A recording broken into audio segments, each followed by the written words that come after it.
Hello. Um, this is it took a few tries of having tech issues, so hopefully this goes okay. Um, Hi there, my name is Sowon, Kwon, artist based in New York City. I've been here for quite a while. Um, I want to first thank Greg and Celeste and everyone who makes this possible, um, asynchronously, as they say at this point. I structured my talk around two exhibition invitations and maybe like three, four, five, we'll see how it goes, short video pieces that are kind of text-based, as you'll see.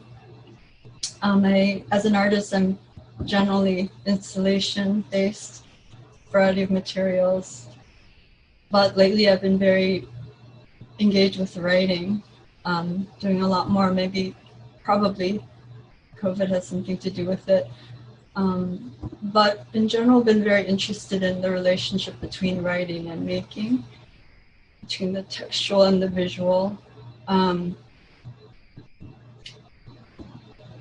Very much engaged with what I guess someone like Ed Ruscha would say with regard to certain words having temperature, kind of plasticity. And at the same time, again, of late, just thinking about writing proper, if such a thing exists. But I think I should also say that having said that, this may be surprising, that I also have a kind of general unease about words and language, and they're tricky, don't trust them often. And I often feel kind of at a loss at inopportune moments for the right word. A lot of people have that, but I guess sometimes the feeling is that there is no right word. There's may not be a right word that exists. And the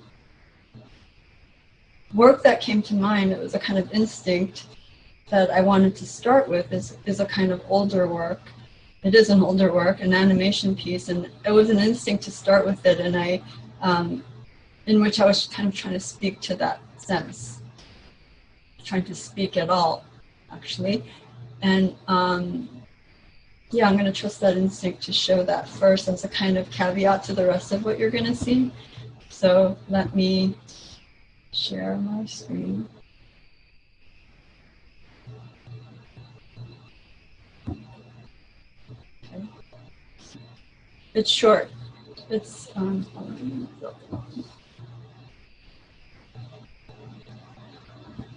okay. So looped silent animation called hand to mouth.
So I think you get the idea. Let me pause it here. This animation was made using an ergonomic template for the average female, which is used in design often. And I was hoping that you might keep this animation in mind and see if you see any connection between it and the very last one. So this was made in like 2000, And I'm going to show you one at the very end that I made like last month. And I'm seeing something that connects the two. And I'm just curious, see if you do. Let me, okay then. So that, now that we have this kind of, I like to think of it as a kind of palette cleanser, I'm going to proceed with the two shows that I mentioned. Oh.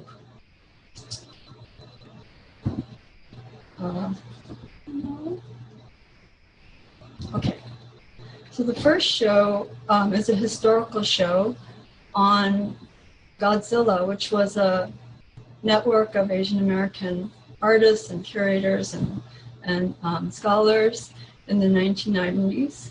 And I'm showing this book that the curator writer Howie Chen wrote,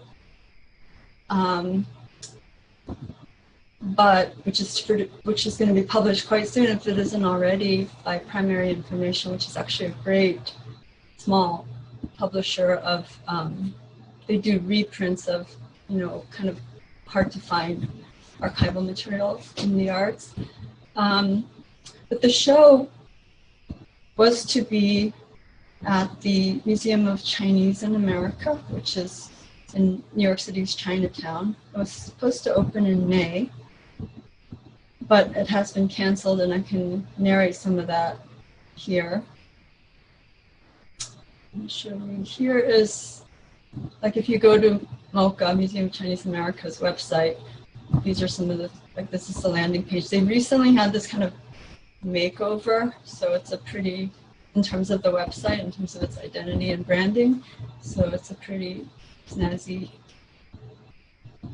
site, and you can kind of see that it's a small cultural museum in a sense. It has kind of a historical archive as well of the neighborhood. And here it is from this street point of view. The second show is was a show that was, quote, manifesting, that's Felix Gonzalez Torres's word, to manifest, manifesting one of his kind of early food candy pieces called Untitled Fortune Cookie Corner.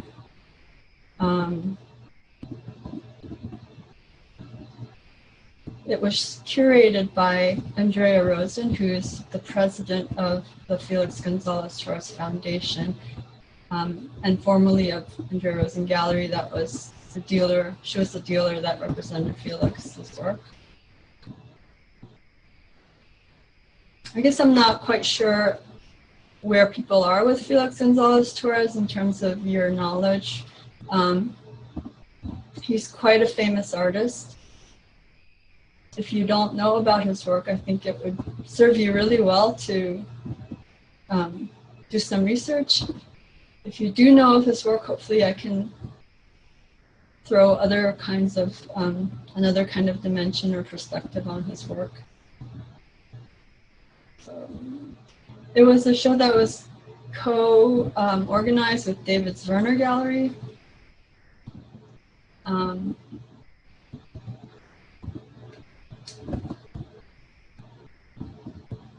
Yeah, that's one of its iterations on their website. If you go to the site that showcases the show.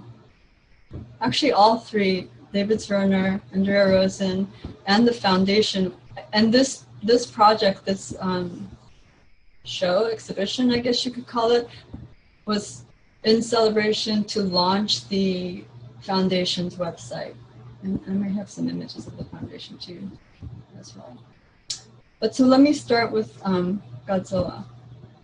Here is a little bit on Godzilla, and I have a little bit of history that I wrote down that I'm going to read. Godzilla Asian American Art Network is a New York-based art collective, co-founded in 1990 by Ken Chu, Bing Lee, and Margot Machida, that promotes networking and mutual support among Asian and Pacific Islander American artists and professionals. in its effort to promote cross-generational and cross-disciplinary dialogue in Asian American visual art, Godzilla sponsored public programs such as lectures, symposia, and exhibitions. Supplementing these events were the publication of Godzilla newsletters and bulletins. I guess you're seeing some examples here.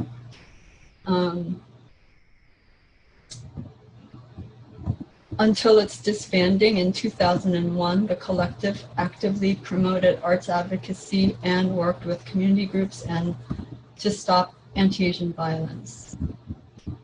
I've actually been, here, let me pop myself back up. I've been learning quite a lot. I was there, but I'm still learning a lot. I was there in the 90s in New York City, but I was pretty peripheral to Godzilla. And in fact, if I'm candid about it, I was sometimes critical. The name, for example, Godzilla, if you ask most Koreans, if you know some histories of colonialism, the thought of like a gigantic Japanese monster, you know, invading and rampaging through the landscape, it's doesn't sit well. And I also, again, speaking candidly, couldn't quite, I could own the Asian part, but I couldn't quite, it was like, could I own the American part? Can I claim that? I think because I wasn't born in this country and the complexities of negotiating like immigrant status for someone that wasn't born here, that seemed like a crucial difference. I'm not sure. This is, again, gonna learn more hopefully through, you know, kind of actual scholarly research being done on this kind of history. Maybe there was a kind of crucial difference from some of my friends and colleagues that were very active in the group. My ambivalences aside, my friends, colleagues would invite me to things, to Godzilla shows and events. And one such invitation led to the Museum of Chinese America curators inviting me to the show. That got canceled. So the work that they chose, I think the studio visit was maybe like 3 years ago or something like that, was from an exhibition at Art in General, which is a small nonprofit space, alternative space downtown, in 1991. So the piece is from 1991, and it was called Dismantling Invisibility, Asian and Pacific Islander Artists Respond to the AIDS Crisis. The work that was exhibited was a small print. I mean, it was a small space and, you know, many artists. There was a small, like, what's called a diazo print, which is the same technology as blueprints, doesn't really exist anymore. And they're very light, fast, and fugitive, and it's been damaged. So even at the time, I did have and want a kind of slide projector, like it took up some kind of space and was a projection of these 4 slides. And I still had the slides, so I was in this process of, with the museum, of asking them to find a, you know, old school 35mm projector so I could show the piece that way. And that's kind of what I was working on. And also kind of reformatting it for like a digital presence, which is what I'm going to show you next. That's what I was kind of doing when, you know, all sorts of other crazy started happening with this show, which again, I can tell you a little bit more about. Maybe you also read about it in some of the reading material that I sent, but here is the,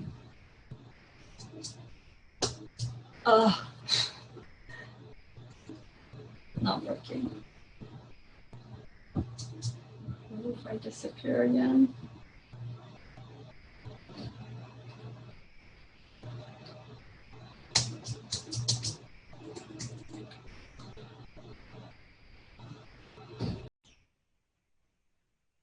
Okay, gonna try this again. Let's see.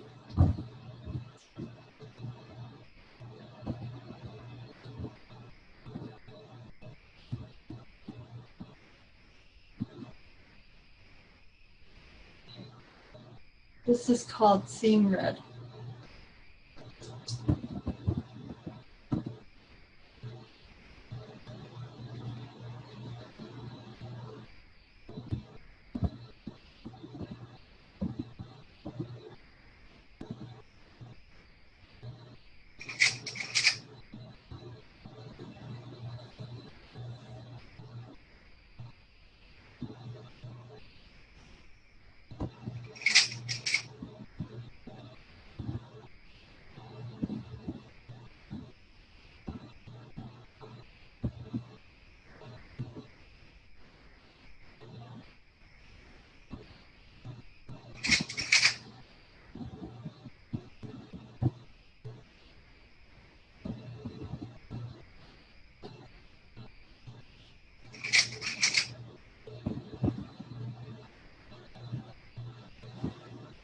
Also looped. The first quote is from the New York Times in 1991. The stills are from a television show. Some will recognize it, but maybe others won't. It was called MASH, and it was a comedy about a group of medics in Korea during the time of the Korean War. It was a very, very popular show. The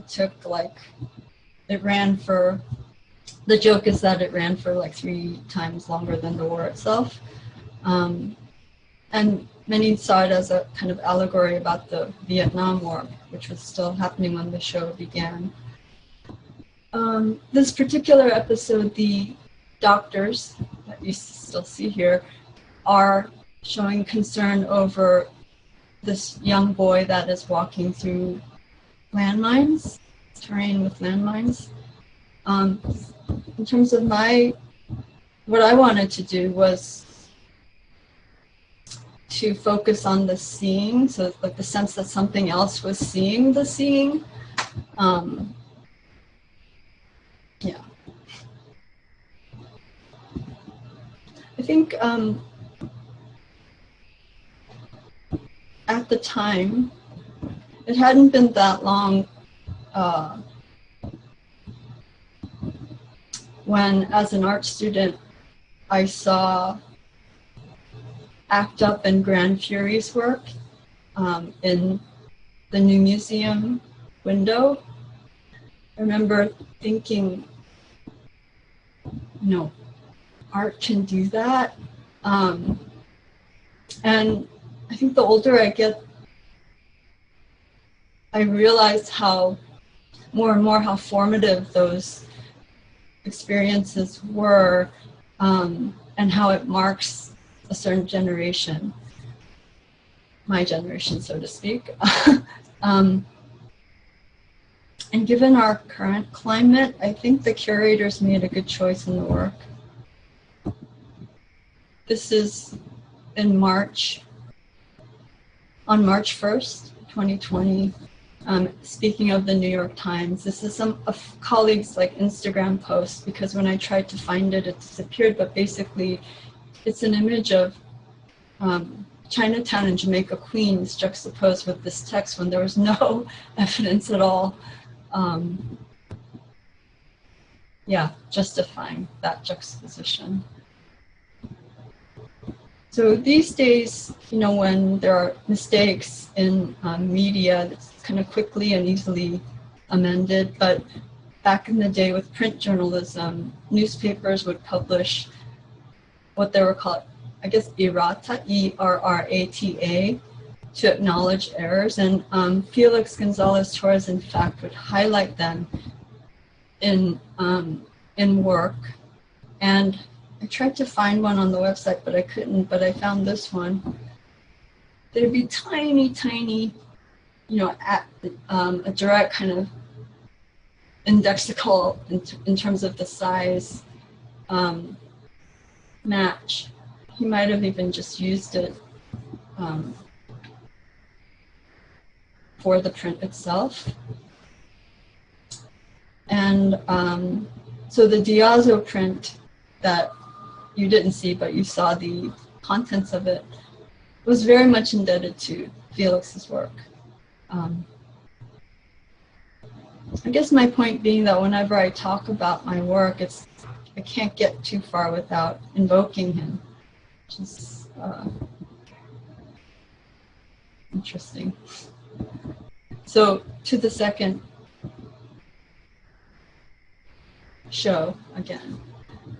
So in April, this is this Werner Gallery website again. In April 2020, there was 1,000 of us that were invited by Andrea Rosen, David Werner, and the foundation to participate in this show by becoming, quote, places. That was what was designated by, I think, Andrea, to simultaneously manifest Untitled Fortune Cookie Corner 1990 on the occasion of the launch of the website. It's quite a nice website, I would say, if you have a chance to look.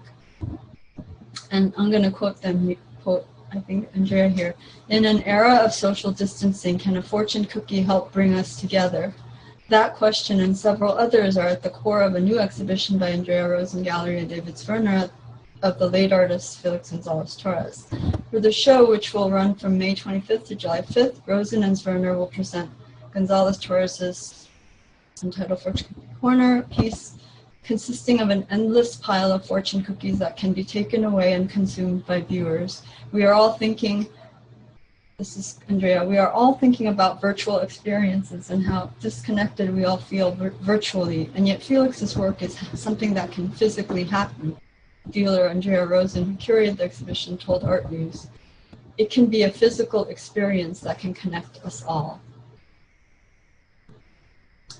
So there's one iteration on this one. So here's Andrea Rosen Gallery's page after the show. And you can see, you can click onto these different sites.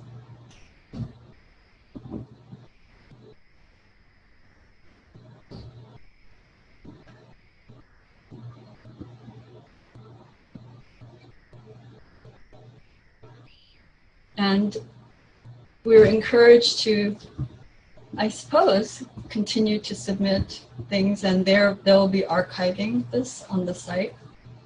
They meaning the foundation.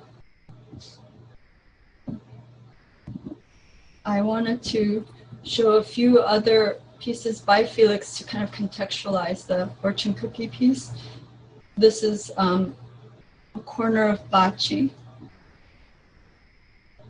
He has many works using candy.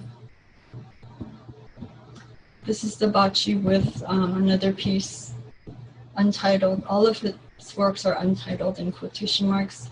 Untitled Orpheus Twice, which is the two mirror pieces. Here's I think very beautiful one, Portrait of Ross in LA, and I believe you can see this in Chicago. And the pieces have particular parameters that owners can interpret. So this is Untitled USA Today, and except for the Portrait of Ross piece, they're all from 1990, the same year. So the show received a lot of criticism, as well as kind of celebratory enthusiasm, obviously, but I think Andrea Rosen no doubt meant this as a kind of feel-good gesture to kind of, offer something in this, horrific moment that we all went through and are still going through to some degree. And I remember her telling me that I should only do it,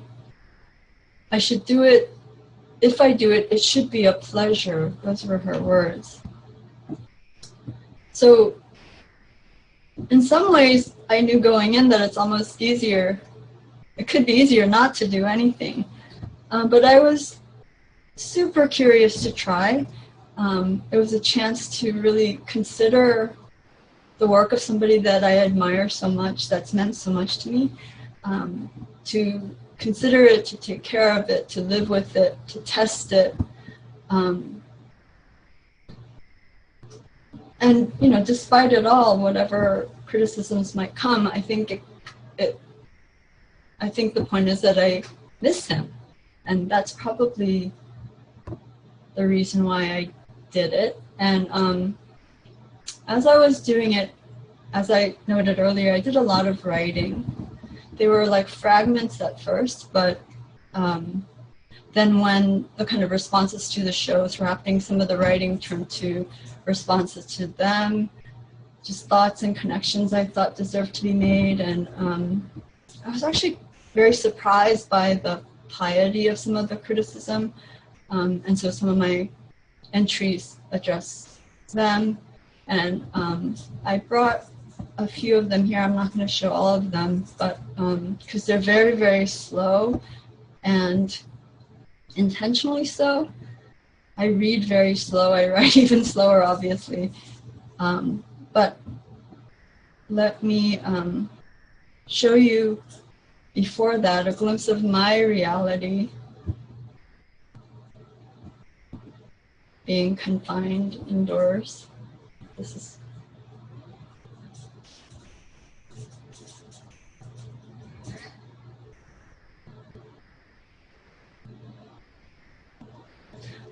laggy. Okay. And this is a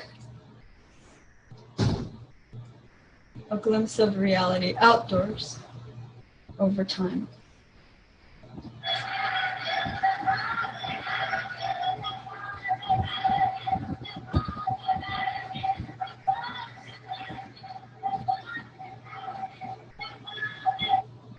Oops.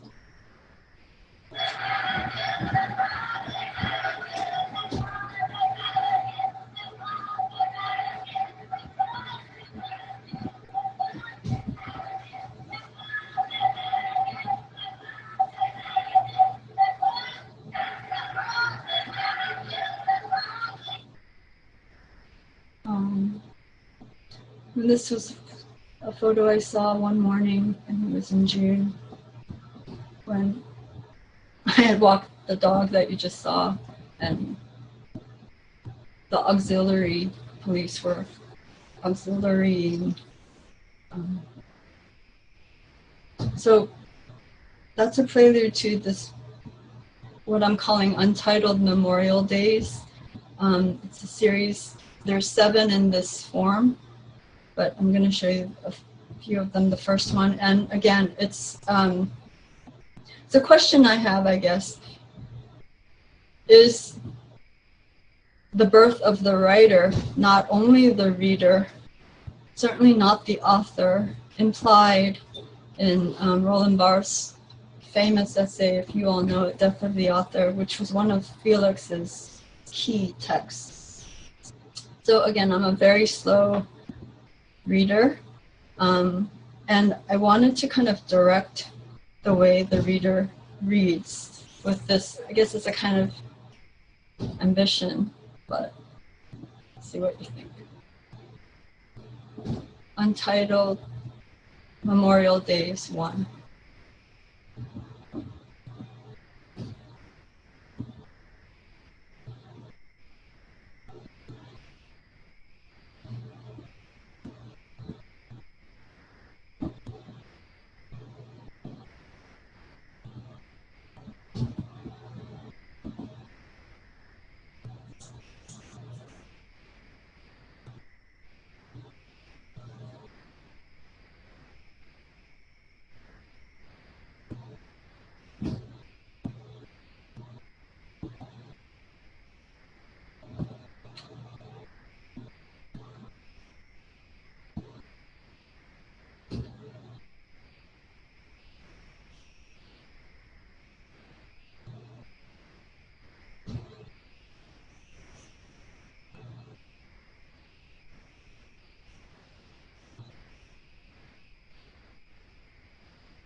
I brought a few of them, but I'm going to skip to be worried about time here.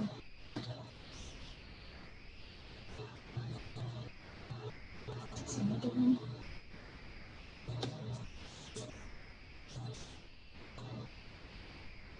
Yeah, I don't think I'm going to skip this one.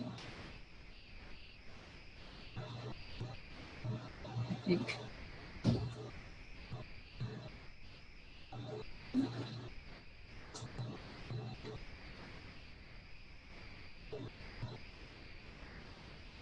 Yeah, like I said, there's 7 in this form, but I'm gonna actually, I guess I'll show this one.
Okay, let me skip this one.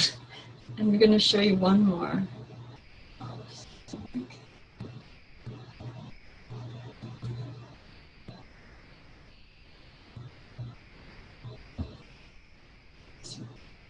This is Untitled Memorial Day 5. Memorial Days 5.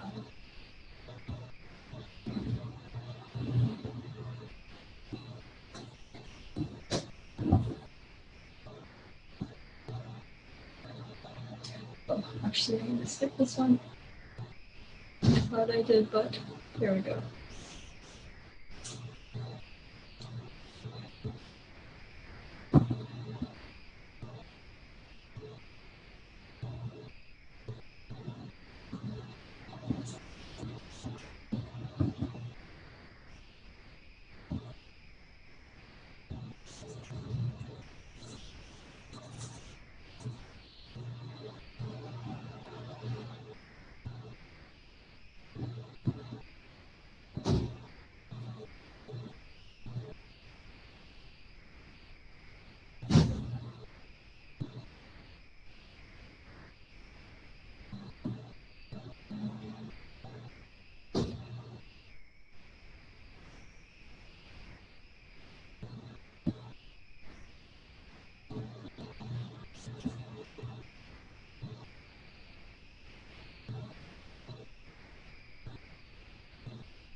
Okay. Yeah, slowed it way down. Where am I here? I'm happy to talk more about these texts. I'm a little worried for time, so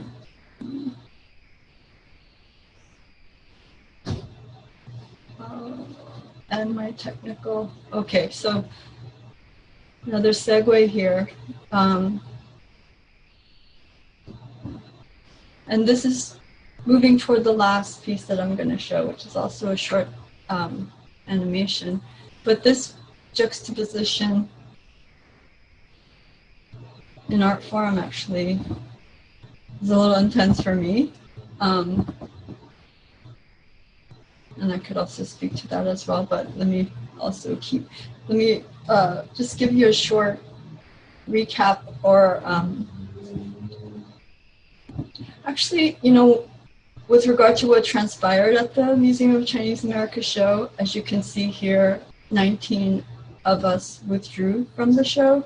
I thought when I was preparing this talk that this would be the thing that I would have the most to say about, but at the moment I'm kind of feeling a bit wiped out from it.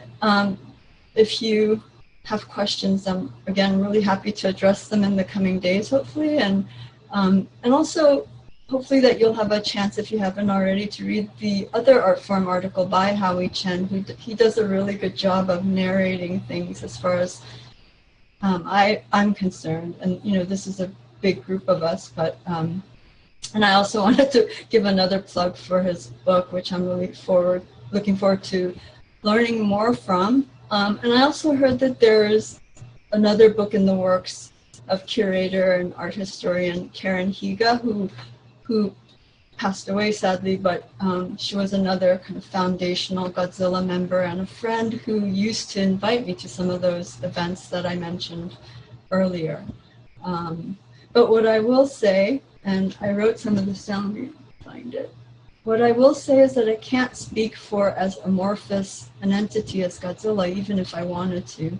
We span a big range culturally, certainly politically, and even generationally, but I can try to convey the efforts of a smaller core group among us that were brought together, deputized in a sense, to follow our conscience around shared concerns over the museum leadership's lack of transparency with regard to the acceptance of concessions for the city's jail plan, which is Bill de Blasio's plan, and with the new mayor, it's kind of hard.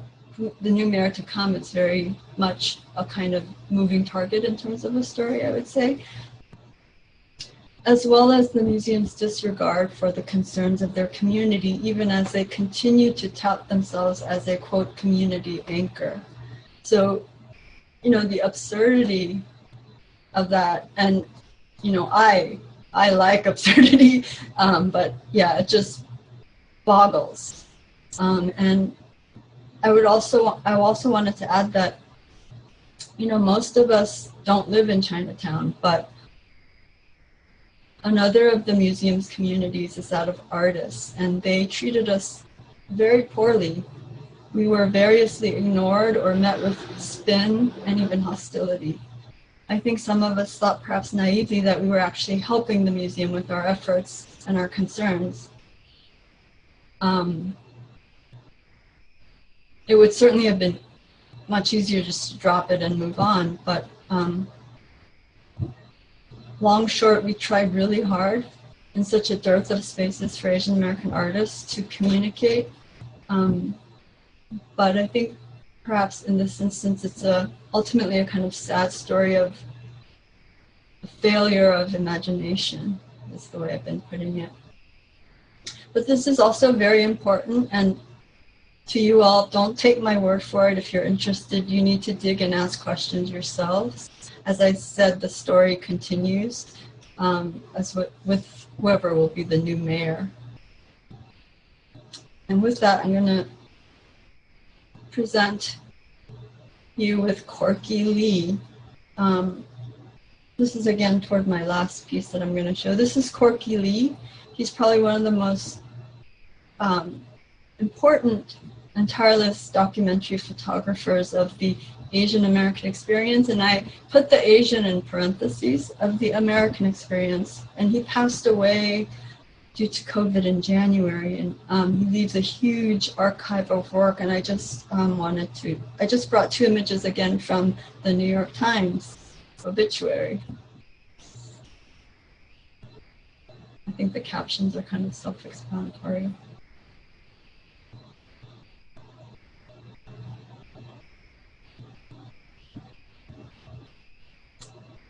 He's also known for a project in which he assembled descendants of Chinese railroad workers, because when he was a kid looking at photographs of the Transcontinental Railroad, he knew there were Chinese people that built the railroad, but they were never present in photographs. So I think he restaged this a few times where he would photograph so that there would be an inclusion of the people that actually built it.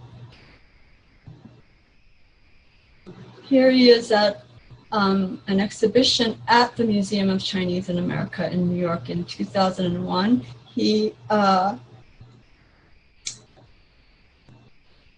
This was before, I guess, a change in leadership, and all of this we found out through the course of the year and a half that we were engaged with this material. Obviously some people were much more informed than others, like myself, but with that change in leadership to, I guess, I would say a more corporate model, a very corporate board.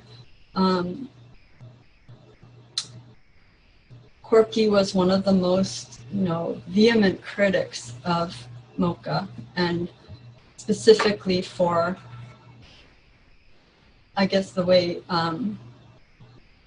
some people would see it, for selling out the community, like specifically on the jail plan issue. And, he was tough and he didn't suffer fools. I wish I would have known him. There is this kind of personal connection in that, when I was, again, a younger artist in the 90s, I worked part-time doing this and that, contributing, copy editing a journal that my sister and a group of her friends put together called Documents. And actually Greg was also a contributor, so that's how far we go back, although we didn't see each other every day. But it turns out that Corky was the printer. He worked at Expedi Printing, who printed documents. So there's this kind of personal connection too. I really wish I would have known him. But in any case, this is MoCA's old website before the makeover. And after Corky died, there was this post right next to Donate Now, which is perfect. And with the people that were around me who knew Corky, obviously they were furious and calling the museum out for its opportunism. It also, I guess, pissed me off as well. At this point, I was more familiar with their methods, their concern for optics and certain kind of positioning and posturing. And they didn't tell us, but we had requested, one of our requests in one of our many correspondences and efforts with them was to put out a public statement opposing the jail plan as a way to begin maybe healing with the community. I felt like we were a little bit like mediators. And they had it very briefly. They made a kind of terse, a little bit strange statement. I forgot the wording, but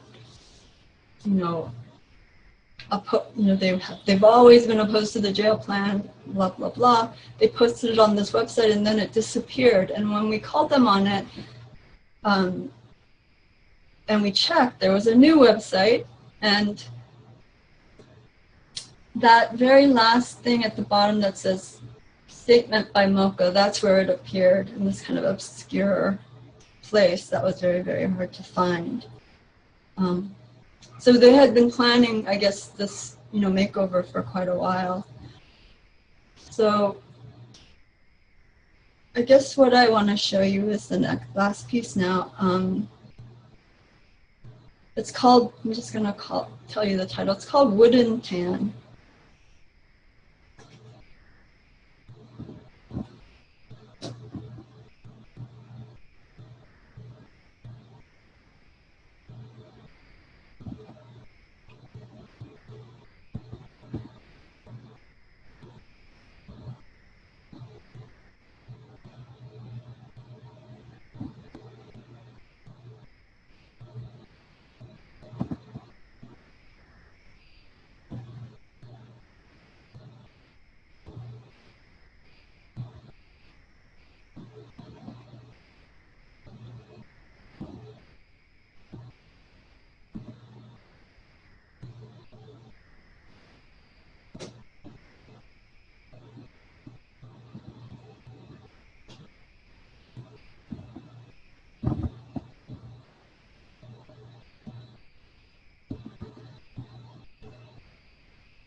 Also on a loop.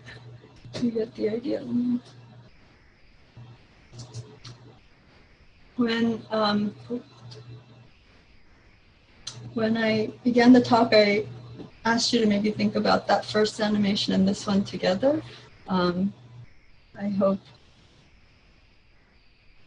you might take that up.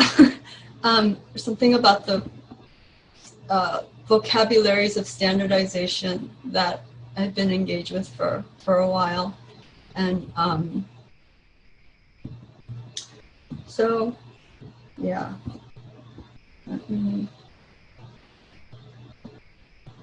And the sense of the text and the subtext together. You know, it's kind of a game I play sometimes where it's the same standard letters, but you get both at the same time. Okay. So when we all withdrew, one group of 19, so there's a core group of us, and then we were able to convince some other members of Godzilla to withdraw from the show with us. And when we did, there was a kind of gracious and a grateful offer from, you know, the more moneyed members of the Chinatown community that had a large physical space to exhibit our work. But, you know, a big historical show like that takes a lot of time. It needs a curator, a real curator, a good curator. And so it wasn't really feasible, also given how dispersed we all are. But we're excited about a kind of more modest project physically, but it's quite ambitious conceptually, I think, if I may say so, to locate like the piece that I just showed you with the other 18 artists, and we're kind of all working together at the pace that we can given our other commitments on a digital exhibition. It's to be hosted by this context, Virtual Asian American Art Museum, and its director, Alexandra Chang, is one of the 19 people. So we're actually interested, if we can, do something different, something else, possibly another kind of model for working together as artists. I don't know, but we're going to see. And the Virtual Asian American Art Museum is structured as what Alexandra calls an interinstitutional model. It's a kind of scholarly initiative. It has a global reach, although funding is always a pressure. So, but we're going to try, and it's the 19 of us to start, but we're hoping that it can continue for those coming up and to take it up. So look out for it. I'll let Greg and everyone know. And by the way, when I looked on the website, there was a kind of sustained look at the work of Michiko Itatani, who has taught at SAIC for 40 years. So I thought that was kind of an interesting thing. I just wanted to end with two images by Felix Gonzalez Torres again, kind of to pivot back and around and back and forth. It's a work that I'm thinking about a lot more. It's a video work called Untitled, a Portrait from 1991. This is one of the screens, and some of the other texts. There's like these few texts that appear. Some of you may know the work. And then this work, which is probably one of the first works I ever saw by him. So that's it. I'm really worried about time. So I'll say, I guess I'm out for now, and see you soon. Hopefully we can have some good discussions soon. What do I do now? Okay, stop share. Thank you for listening, and hope to see you soon.